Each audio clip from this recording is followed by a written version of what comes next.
Hemen, lau biteko R2R digital analogiko bihurgailu bat ematen digute.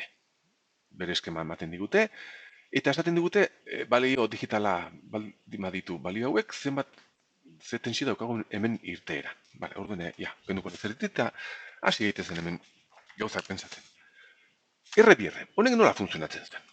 Bagoratzen baduzue, begira, hemen erreferentzia bat daukagu 8 voltio. Balio digitalak egiten dutena da, etengailu hauek alde batera edo bestera ipini.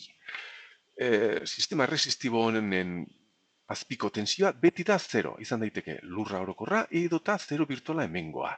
Etengailu hauek baldin badaude hau bezala, intensitate hau, hemen 0 voltio naizta izan, mendik etortzen da eta bildu egiten da. Ados, bat baldin bada, etengailuak horrela daude, eta intensitate guzti hau bildu egiten du operazional honek. 0 baldin bada, lurrera dua, 0 voltio izaten jarraitzen dute, baina galdu egiten da hemen.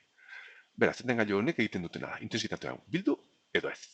Eta zerola funtzionatzen duen sistema honek urrengo bidean esango dizuet, baina R2R sistema honetan hemen izan behar dugu honen erdia. UBRF zatirik kasu honetan 4 voltio. Bila, kolorea aldatu behar dut. Nahiago dut urdina. Horrela xe. Hemen izango genituzke 4 voltio. 4 voltio. Hemen honen erdia. 2 voltio. Urrengo bidean aztertuko dut orokorrean. Eta hemen voltio bat.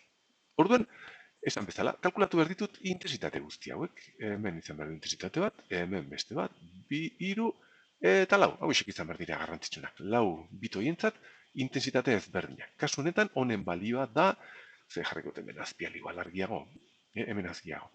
8 zati 2R, hau 0 voltio da, virtuala edo lurra, hemen 8 voltio zati 2R da intensitate hau. Kasu honetan, erdia zen tensio berdia da, beraz, intensitate hau izan da 4 zati 2R. 4 zati 2R. Eta gero pentsatuko dugu, biltzen den edo ez. Hau, 2 zati 2R. Hau da, badaukagu intensitate ezberdinak eta bakoitza da urrengoaren erdia. Eta hau, 1 zati 2R. Bale, orain kalkulatu dezagun zer gertatzen den balio digital honentzat. Hemen daukagu marraztuta.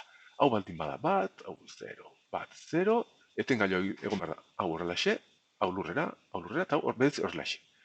Biltzeko bat diren etengailu horiek intensitateak. Orduen, onutza, ailegatu behar da.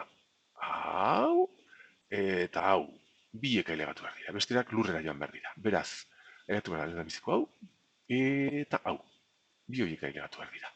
Intensitate totala, hemen, intensitate plus, esan dezakegu. Intensitate plus da, 8 zati 2R, 8 marko, ez bi, bi ere bai, baina jarri behar dut hemen. 8 zati 2R, gehi, 2 zati 2R. Hori ailegatzen da. Eta horren ze tensio izan behar dugu hemen? Hemen 0 voltio virtuala ditugunez, tensioa horrela hori behar denez, VA izan behar da, minus intensitatea bider RA. Minus intensitatea bider RA. RA bider intensitatea. Hemen dikatera behar dut 2 zati R, faktor komun, 2 zati R, eta geratu behar zaigu 8 gehi 2. Hau da, hemen izan behar dugun tensioa, erresistentzia hauen arteko erlazioa, eta 8 gehi 2 intensitate hauek pasatu direlako.